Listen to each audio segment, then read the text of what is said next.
Hi, and thank you for being here. My name is Camille Quinteros, and I'm pleased to present gestural design, hand tracking for digital drawing, developed along Jordan Kanter at the University of Massachusetts Amherst. Computational design is increasingly interested in the active feedback between the user designer and the digital space. And this is to be expected, since often as designers, our first impulse is one of a gesture that is physical, that it's embodied, and that it contains ideas of movement, texture, light. For example, the work of Constantine Brancusi or any other physical media artist are the product of a relationship between the mind and the body. It's part of a dynamic conversation and the mediation between the ephemeral that lives in our brains and the physical that lives amongst us. This process of making is tactile, is haptic, and it's embodied. Gestural drawing is part of the tools of architectural thinking, as it is exemplified in this really beautiful drawing by Zaha Hadid. It is called A Vision of Madrid. Her paintings too contain ideas of movement, of space, and they have been mediated by the manual ability to place oil on canvas. However, today's tools for architectural design entrap the designer in a mind-hand-click relationship, denying their body and the important mediation between concept and movement.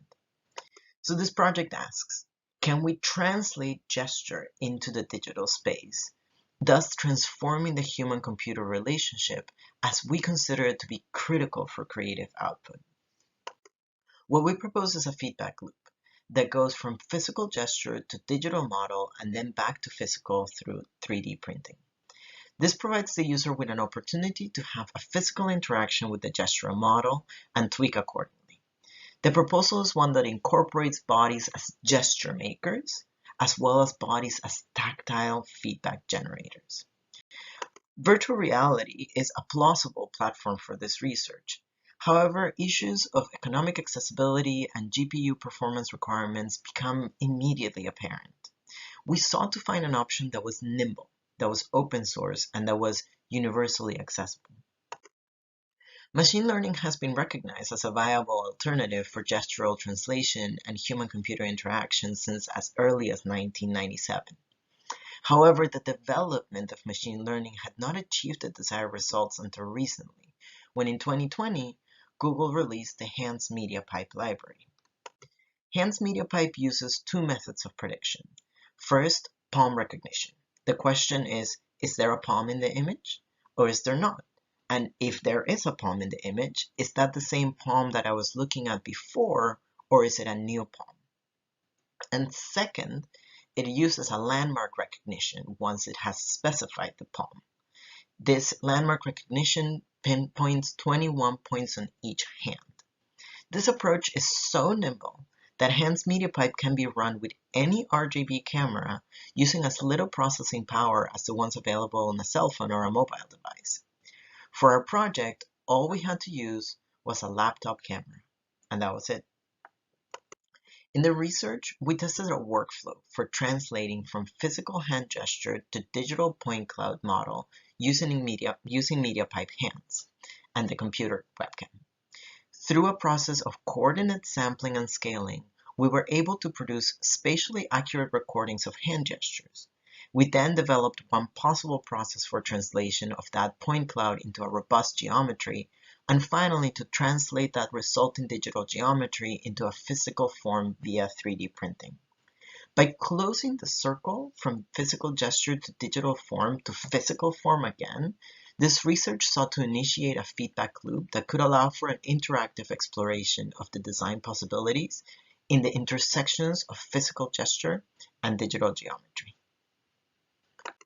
The landmark recognition can be captured in each picture frame or at specific time intervals. By using picture frames, the resolution varies depending on the complexity of the gesture, while when using specific time intervals, the speed of a gesture is captured. Coordinate data was collected at regular time intervals. This has two advantages. First, since the frame rate of the hand tracking changes depending on the complexity or the predictability of the gesture at any given time, the timestamp sampling ensured a regular set of samples. Second, by sampling at a regular time interval, the velocity of any hand landmark can be calculated.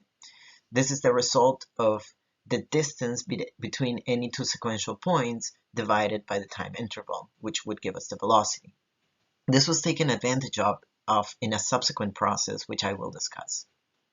So with this decision settled, we generated an output matrix of XYZ locations for fingertips. So we focused on the fingertips. This came from the MediaPipe's hand Python script. It got captured into a CSV file, and with the XYZ locations, we can now start thinking about points in space and how those can be built in Grasshopper for Rhino. Now, the Grasshopper setup is incredibly simple. The Grasshopper script will read a CSV file, it will eliminate any undesired characters, and that data then is used to build points in space. But there is an intermediate process that needs to take place, which is scaling and validation. MediaPipe Hands is a 2.5D reader with a depth prediction, and it measures both width, height, and depth in pixels. So what we did is that we ran a series of test gestures, moving a hand from one side to the next, up and down, or back to front in known distances. And we use these reference gestures to create scaling factors to convert this 2.5D pixel-based coordinate into real-world coordinates. Once the scaled points in space are accurately translating a physical gesture, we can start to construct the points. And with points constructed, we can build a surface. Now, at this point, the project can go in a myriad of ways. Once the points in space are generated, it really is up to the computational designer to decide how to use and manipulate them. For our purposes, we were looking for a literal translation of hand movements into digital model.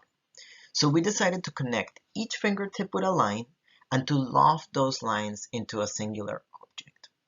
So let's see some examples. Here you can see gesture 1, 2, and 3, each of them being the movement of a single hand in about 4 seconds. Each gesture becomes a surface through the process of CSV reading, scaling, point construction, line, and lofting. With these surfaces, they become kind of floating objects in digital space. We weren't quite satisfied here. We wanted to emphasize and highlight that these surfaces came from movement. So we enacted agents to crawl and flock on each individual surface based on velocity. The result is complex and data-rich models that capture an original expression and that can be further manipulated. The agent's behavior, which I said is based on velocity, it really is based on the proximities from each point to the next. If the landmark is too far away, the first from the second, then a second generation of agents is enacted who flock around the trace of the first generation of agents. What this strategy does is that we can highlight the areas where hands move faster, and we can de-emphasize the areas where movement is long and steady and much more subtle. To finalize the loop, we 3D printed 3 different sections of a model study. This first section is a knotted cavity, something that gets generated if fingers undulate around a central point like so. The hand doesn't move around the space, but the fingers move around a central pivoting spot. The second is an undulated sheet, and this is a condition that is generated from a consistent hand motion, all fingertips kind of together as they move through the space. And then the third condition, which is the curved head at the end of a digital model. So as you finish the model, closing the hand into a fist generates this kind of endpoint. The purpose of the project really is to open up the possibilities for embodied methods of design and to have a new human-computer relation. We want to shed away some of the frustrations that are carried by the complex setup as well as expensive nature of specialized equipment. Our attitude is one of using technology to free the user from hyper-specialized workflows and really to lean into the universality of gesture.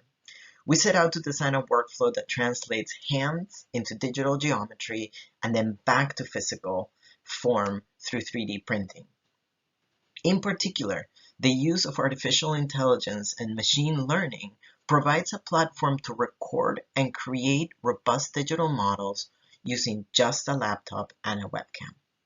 This presents a new avenue for reintroducing the intricacies, the individuality, the intimacy, and the expressiveness of hand gestures into the digital modeling process.